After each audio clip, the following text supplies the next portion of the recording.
साथ ही साथ मैं शुक्रिया अदा करना चाहूंगा इस ग्राउंड के मालिक का, हमारे मुशाहिद हसन साहब का, जुबैर साहब का, महमूद साहब का। इनको भी बहुत डराया गया, ये मैदान मत दो। मैं इनसे कह रहा हूं, आपने इस मैदान को बचा के रखा, नवाब की ललचाई नजरों से बड़ा काम किया। अब जब इंशाअल्लाह मजलिस का यहां जलसा हो चुका है तो जितने शयातीन है, जितनी गंदगी अब यहां से भागेगी, साफ होगा। एक मरतबा दिल में दुरूद शरीफ पढ़ लीजिए, पूरा जितने इनके अदाए में पूरे के पूरे दूर हो जाएंगे इंशाअल्लाह ताला। मेरे अजीज दोस्तों और बुजुर्गों, नवाब साहब ने एक और बड़ा कारनामा किया कि दुर्ग बरादरी में जो जोजा बरादरी है उनको ओबीसी का सर्टिफिकेट मिलता था। नवाब साहब तो किसी की तरफ देख ही नहीं सकते। वो समझते कि मैं अगर खा लिया, मेरा पेट भर गया तो संभल के गरीबों का, भूखों का पेट भर जाता है। नवाब साहब ये समझते कि मैं दौलत खा लिया तो गरीब को उसको जरूरत नहीं है। अरे ओबीसी का सर्टिफिकेट बन करके आपने कौन से इंसानियत की मिसाल पेश की। अगर एक गरीब जोजा को सर्टिफिकेट मिलता तो उसकी बेटी, उसका बेटा तालीम में आगे बढ़ता, कलेक्टर बन सकता था, डीएम बन सकता था, डॉक्टर बन सकता था, कमिश्नर, एसपी बन सकता था। मगर इनको हसद है कि कोई तरक्की नहीं करे सिवाय मेरे। मजलिस यही लड़ाई लड़ रही है। मजलिस जब हिस्सेदारी की बात कर रही है तो चंद लोगों की ताकत ना बढ़े बल्कि पूरी आवाम की ताकत बढ़े।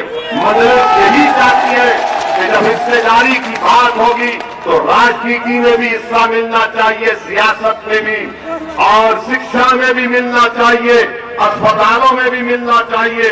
और मजलिस ये भी बात करती है कि हर जगह पर आपको हिस्सा मिलना चाहिए। मेरे अजीज दोस्तों और बुजुर्गों, अभी कोई लाके बताए, ये नवाब का ये नाला है, नवाब का ये नारा है, खाली प्लाट हमारा।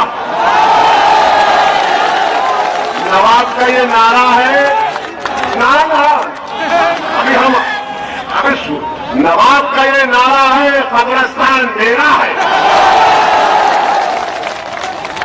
क्या बात है बताइए आप। अरे हम भी राजनीति में 4 मरतबा का एमपी हूं, 2 मरतबा का एमएलए बना मैं। अगर हम गलती करते तो हमारे दफ्तर दारुसलाम में हम लोग बैठते, पूरे एमएलए, मैं बैठता हूं, हमारे 44 हैदराबाद के कॉर्पोरेटर बारी बारी से आकर अपने बैठते। कोई सिक्योरिटी नहीं, कोई दरवाजा नहीं, कोई रोक टोक नहीं। वो दारुसलाम में जब दाखिल होता तो वहां से पहले पुकार के बोलता अस्सलाम वालेकुम, और अंदर आने से पहले बोलता आप हमारा काम नहीं किए, आप एमएलए ऐसा नहीं किया, आपका कॉर्पोरेटर ऐसा नहीं किया, और अंदर आते ही शुरू हो जाता। ये मिजाज संबंध में मैं पैदा करूंगा इंशाअल्लाह। आवाम को बोलना चाहिए।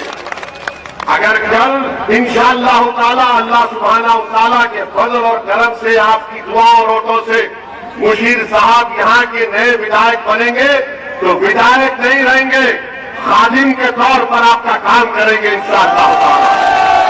वही मिजाज मजलिस का है और इसीलिए हमारी जान पर हमला होता है। इसीलिए इम्तियाज जलील को उन पर तरकीब की जाती, मगर ये मिजाज मजलिस दे रही है।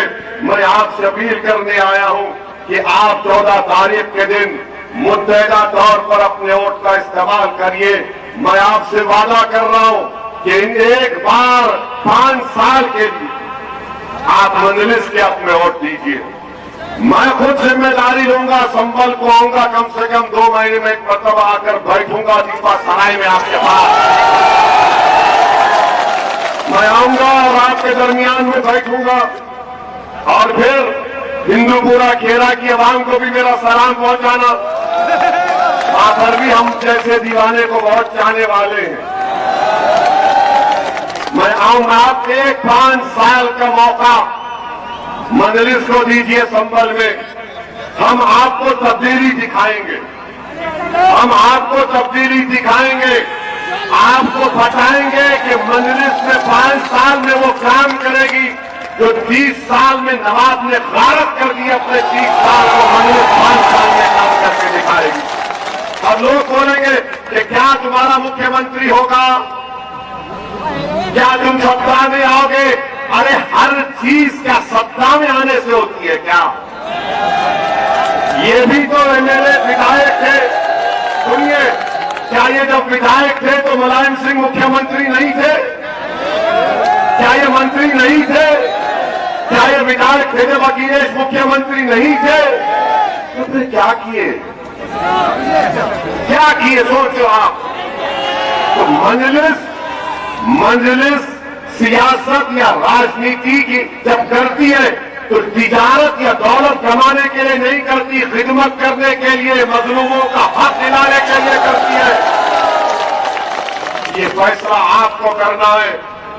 मेरी आवाज, मेरी तकरीर के जुमले आपके अगर दिल तक पहुंच जाए तो मैं अल्लाह से दुआ करूंगा कि परवरदिगार तो दिलों को फेरने वाला है, तो ताकत अल्लाह के पास है, ओवैसी के पास कुछ भी नहीं है।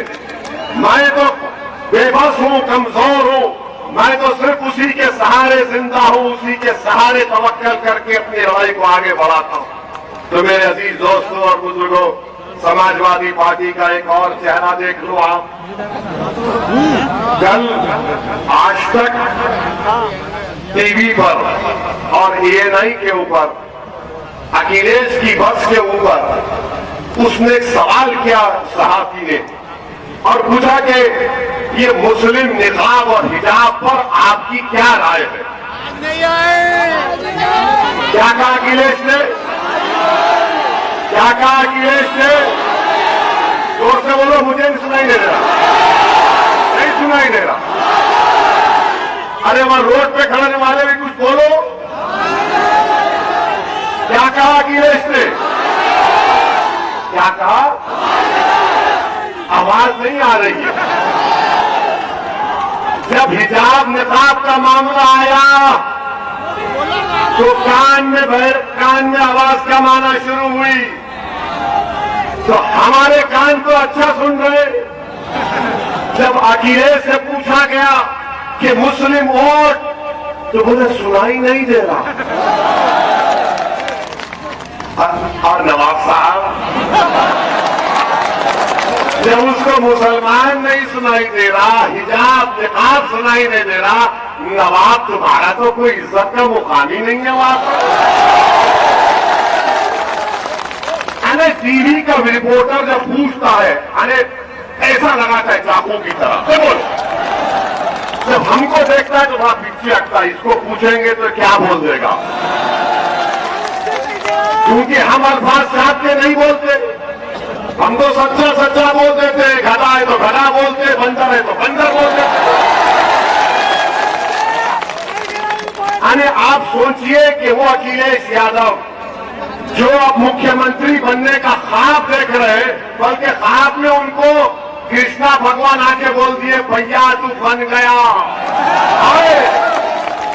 अरे तुम्हारे ख्वाबों में आते? तो किसी जर्नलिस्ट से पूछा, ओवैसी तुम्हारे ख्वाब में क्या थे?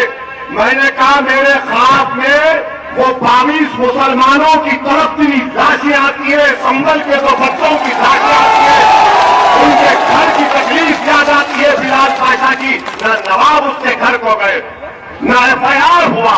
ये मेरा ख्वाब है। मेरे ख्वाब में आता है कि संभल से मेरा विधायक होगा, उत्तर प्रदेश के हर जिले से मेरा विधायक होगा और तुम्हारी आवाज उत्तर प्रदेश के विधानसभा में गूंजेगी इंशाअल्लाह।